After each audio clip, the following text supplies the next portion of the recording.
You're listening to the ATS Breathe Easy podcast, brought to you by the American Thoracic Society. Welcome, everyone, to another episode of ATS Breathe Easy podcast. I'm your host, Amy Attaway. I have no financial disclosures. Joining me today is Givenchy Ayisi-Boahene. She is a registered respiratory therapist at NYU Langone Health. Givenchy works closely with patients with asthma and other chronic respiratory diseases, and we are going to be talking about the best ways to use inhalers and optimize their treatment and navigate challenges for managing asthma. Welcome, Givenchy. We're so happy to have you here. Thank you so much for having me.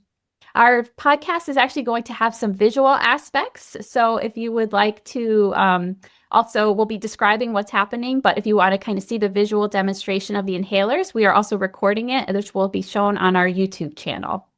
So Givenchy, I know that, there's lots of different types of inhalers. And I think we were mentioning earlier, like a story about how we saw an you saw an inhaler not used properly at like a tennis, right? Like a world tennis game. But that kind of prompted the idea that like maybe we need to go over this more and kind of discuss all the different types of inhalers we have. So primarily I'm going to be focusing on asthma, and though there are different types of inhalers, there's really only one way to use every single type. So I'm going to demonstrate how to use it properly in a case of an emergency, but also talk about long-acting inhalers and steroids, which are more used primarily in long-term use to avoid the emergencies or for the asthma flare-ups to begin with. So hopefully after going over everything, you guys have a better understanding of how to use an inhaler, and you won't be in a situation where you need it and you can't use it. So that's my goal. That's great. Thank you so much. And I think you have slides, I think. So I'm going to be discussing a little briefly background of what asthma is and how to use an inhaler. This is something I do at bedside quite often, especially with pediatrics. I work primarily with pediatrics, teaching the parents how to use inhalers for the children. So hopefully this helps. So asthma is a condition where the airway becomes inflamed and narrow. It makes it difficult to breathe, and that's what causes the wheezing that you hear, the coughing, and chest tightness, and shortness of breath. Common triggers of asthma could be smoke, vaping, dust, pollution, exercise-induced asthma, which is probably what happened with the tennis match that you were describing earlier. Air pollution and strong odors and perfumes, as well as respiratory illnesses like COVID, cold, flu, that come around every season. So I'm going to be discussing an inhaler. An inhaler is a device, a handheld device that allows the medication to be enter your lungs directly. It helps open up your airways. It helps reduce swelling and inflammation. And if you're using the long-term acting inhalers, it helps to prevent or relieve severe asthma symptoms. The different types of inhalers. So the short acting is what people are more familiar with, which is albuterol, which is a rescue inhaler. We have long-acting bronchodilators as well, which help open up the airway for long-term. Rescue inhalers only last a couple hours, so they're really primarily supposed to be used for emergencies. You want to use more long-acting steroids or combination inhalers to help prevent you having an emergency. Steroids help reduce the inflammation in your airways, because what happens with asthma is your airways become inflamed, which causes that tightness, which causes the symptoms of the coughing and the wheezing. So the steroids to help prevent that from happening. Combination inhalers, which a lot of asthma patients would have, like Advair and Symbicort, uses both the long-acting bronchodilators, which opens up the airways, and then the steroids helps to reduce the inflammation over time, help preventing any flare-ups from happening. So how do you use the MDI, which is a meter dose inhaler? First, you shake it to prime it. You want to make sure, if you haven't used your inhaler in a long time, you shake it and then you press it, just open up to air. Any dust or residue, you don't want to have that in your lungs. So that's what priming means.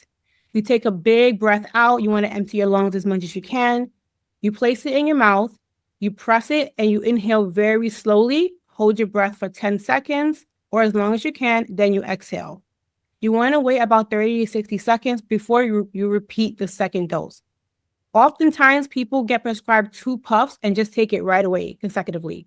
that's not going to help. The idea is you want to use the first dose to open up your lungs. And then the second dose, since your lungs are not open, the second dose can actually be able to circulate properly and help keep them open longer.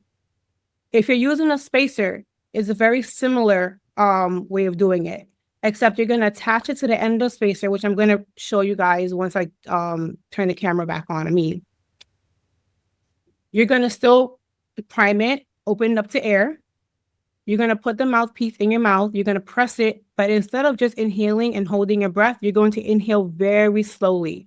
You're going to count to 10 in your head as you inhale. This allows the medication to circulate into the small airways of your lungs. Then you exhale, you wait a few seconds, and you repeat the second puff. And so, Givenchy, a lot of these spacers, right? If you breathe in too quickly, it will make a noise, right? And that's, And would you say, I think I encourage my patients to use a spacer pretty much if they have an MDI, they should use with a spacer. Are there some patients where you kind of mention that, oh, it's okay not to use the spacer? Because I feel like I tell everyone to use a spacer. So the spacer does help circulate the medication better into your lungs, and it helps you keep your technique because it will whistle. So if you're breathing it too fast, it kind of lets you know, slow down and count to 10. Anyone can use a spacer. However, I feel like once I would say past the age of 10, an MDI without the spacer would be okay because they're able to learn how to just take that slow breath in and hold it for 10 seconds, which will mimic the same type of the maneuver as the spacer. Okay. A lot of times in an emergency, you may not have the whole entire thing with you. So you can use the MDI by itself. I just wouldn't recommend it for any pediatric patient under the age of 10 because it's very difficult for them to, especially in a panic, to learn how to inhale slowly, wait 10 seconds, and then take another puff. So the spacer allows them to get that whole medication properly. And it comes with a mask for the younger population that can't even, create a tight seal. You can hold the mask on their face, cover their nose and their mouth. That allows the medication to enter their lungs properly as well.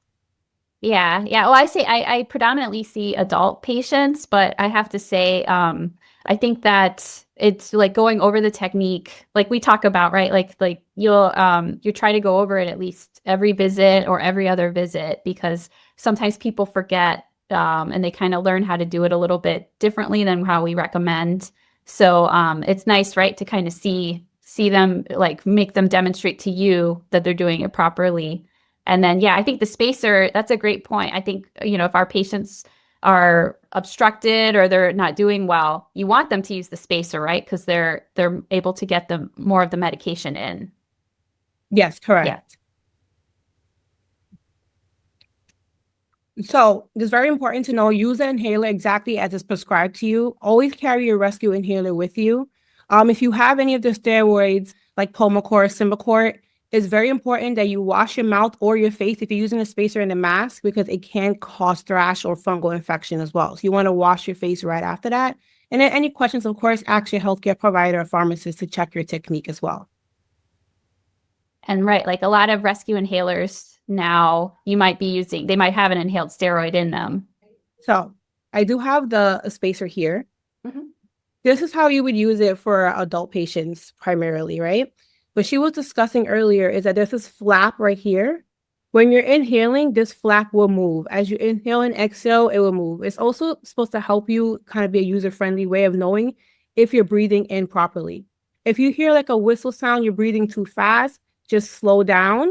Oftentimes, you don't have to do another puff, but just slow down and inhale very slowly. It's easy to count to 10 when you're inhaling. Hold your breath for a few seconds afterwards and exhale off. Then before you do a second puff. If you have a child, a pediatric patient that cannot put this mouthpiece in their mouth, most of these inhalers and spacers come with a face mask as well. Or anybody that's incapable, it doesn't have to be a child, anybody who's capable of holding the inhaler themselves and placing it in their mouth. You can simply put the mask on like this. Make sure that you have this part covering their nose. Create a nice tight seal. Just hold it against their face like this. Mouth and nose is covered. Same thing. You press it and just let them breathe normally. So if they're children or they're incapable of counting, just hold it there. Count to 10 in your own head. Let them breathe normal breaths in and out. If they're breathing really fast, just prompt the person to slow down. Breathe nice and easy, normal. Allow the medication to circulate. the spacer is going to make sure that they get the entire dose. Take it off, let them exhale before you do the second dose. Same thing. Hold it, press it. You see the mist go in. Let the patient breathe in and out normally. Wait about 10 seconds, take it off, and that's how you administer 2 doses to somebody that cannot do it on their own. Get the best of ATS 2026 on ATS Now. ATS Now is our new video platform that brings conference highlights, webinars, podcasts, and expert insights directly to you and tailored to your interests. Activate your account now to view more than 1,000 videos, including the best of ATS 2026. Access is free to ATS 2026 conference attendees through December 31st. ATS members who are unable to attend ATS 2026 can access ATS Now for just $50 USD, also through the end of this year. Visit atsnow.thoracic.org to start your personalized learning journey today. Yeah, I think that's a great point, right? Like, so sometimes I see patients, I think you described, well, they're like 2 puffs at once, right? You don't want that. You want to do 1 puff, breathe it, take a breath, hold it for 10 seconds or as long as you can. Then you do your second puff, right? Yeah. And a lot of times patients won't have the spacer, so you might be more familiar with how it looks like this. It's the same way. Always prime it before, press it. You want to always prime any MDI before you use it because it does collect a lot of dust and debris. You don't want to inhale that into your lungs, especially if you haven't used it in a long time. You place it in your mouth, take a breath in, slow, hold it, count to 10 or as long as you can. You're actually going to physically feel the medication kind of circulating your lungs. Take a deep breath out.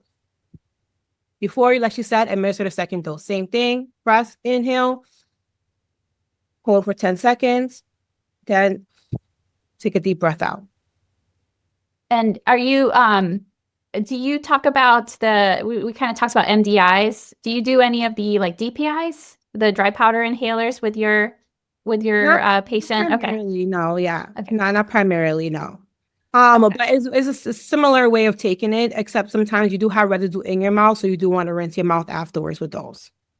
And so I know we went through some of the triggers for asthma, which, it's a summer month right now, and we just had all that wildfire smoke. Did you kind of see that in real time?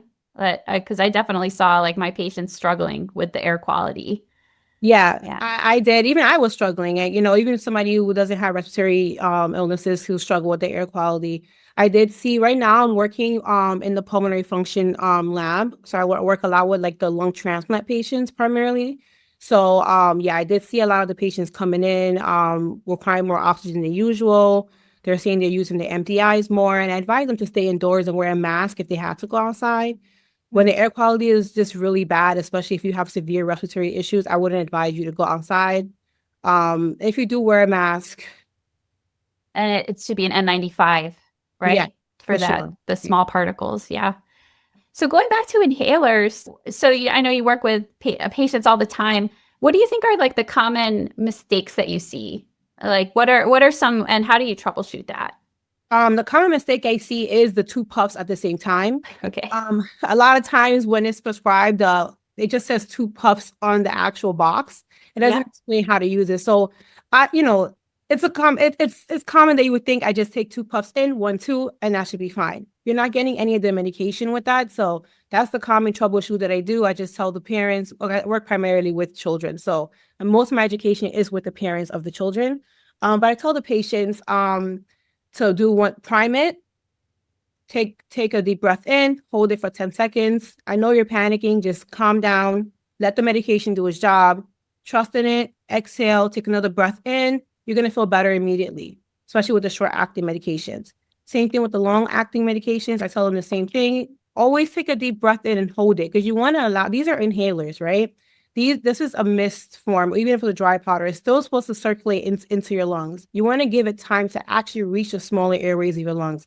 That's the whole point of waiting 10 seconds. So that's what the primary mistakes I see. I also see with the combination of the steroids, people aren't wiping their mouth or they're not wiping their face because they're not aware of that. That can cause skin breakdown and fungal infection. So I always tell parents or anybody, just take a little bit of wipe if you're outside, wipe your face, wipe your tongue off, rinse your mouth with water, just to kind of keep that residue from sitting there, causing more problems down the line. Mm-hmm.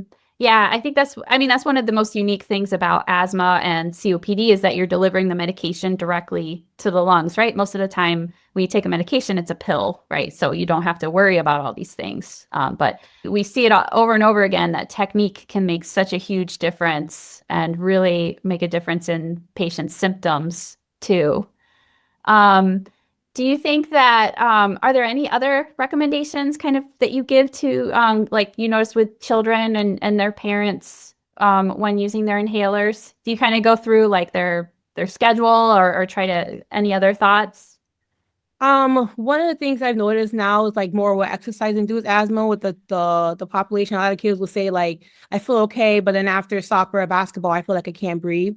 So one of the things that we do say is like, take the 2 puffs before you engage in the activities. It helps open up your lung, and that can kind of help prevent you having that asthma attack. But also, ideally, just keeping to your regimen and taking your long-acting, your combinations, and your daily inhalers. That can help avoid you even getting to that point. But if you're still taking it and you still find yourself in that situation, it's okay to kind of take those 2 puffs before you engage in any strenuous activities, especially if you have exercise-induced asthma.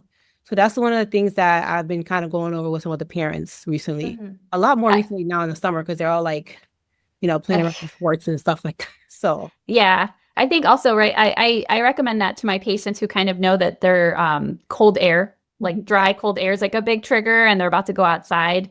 Sometimes I'll advise them to, if they kind of know they're going to struggle to pre-treat.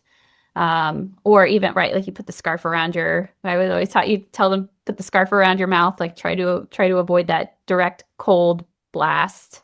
That's wonderful. So I think kind of some takeaways from this is that we should be going over this at like every visit or every other visit with our patients, because you see, that we work kind of directly with patients. You see that technique is an ongoing issue, right? It's always a work in progress. And then to think, especially in this hot weather, the wildfire smoke, to protect yourself from these triggers. We might have to use an N95 if the air quality is really poor. And then that's a great tip for exercise-induced asthma too, to just talk to your patients about pre-treating. Any other thoughts? With the air quality too, one thing I've heard that a lot of patients use is the air purifier in their room. Oh, yeah. Started getting air purifiers, and they said that they realized that they have less triggers. That it collects the dust, it keeps the air clean. So that's something that if you feel like you're at home and you're still having all these problems, it could be your carpet, it could be the dust in the air, it could be anything in your area. So a simple air purifier can also help manage the symptoms as well. It's very important to know what your triggers are, and not only to avoid it, but how to manage them. Because sometimes you can't avoid the triggers in the air, right? Triggers outside, environmental triggers. So just learning how to manage and work around them is very important. At the end of the day, you have to make sure that you don't you're not in a situation where you can't breathe, you know what I mean? You don't want to get to a situation where you require a rescue inhaler. Most of my education is to prevent that from happening. I don't want you to be in a situation where you need to use that. You shouldn't be using that often. So yeah. Yeah, if you're using it often, you should talk with your doctor. You might need to up-titrate your therapy. Yeah. That's great. Well, thank you so much. We really appreciated this. And I think especially for our pediatric patients, we always need to be thinking about this, but even our adults. So thank you so much for that demonstration. And for people who are kind of listening to the podcast, keep in mind there was a demonstration that you can watch, a visual demonstration on our YouTube channel. So thank you again. You're welcome. Thank you for joining us today. To learn more, visit our website at thoracic.org. Find more ATS Breathe Easy podcasts on Transistor, YouTube, Apple Podcasts, and Spotify. Don't forget to like, comment, and subscribe so you never miss a show.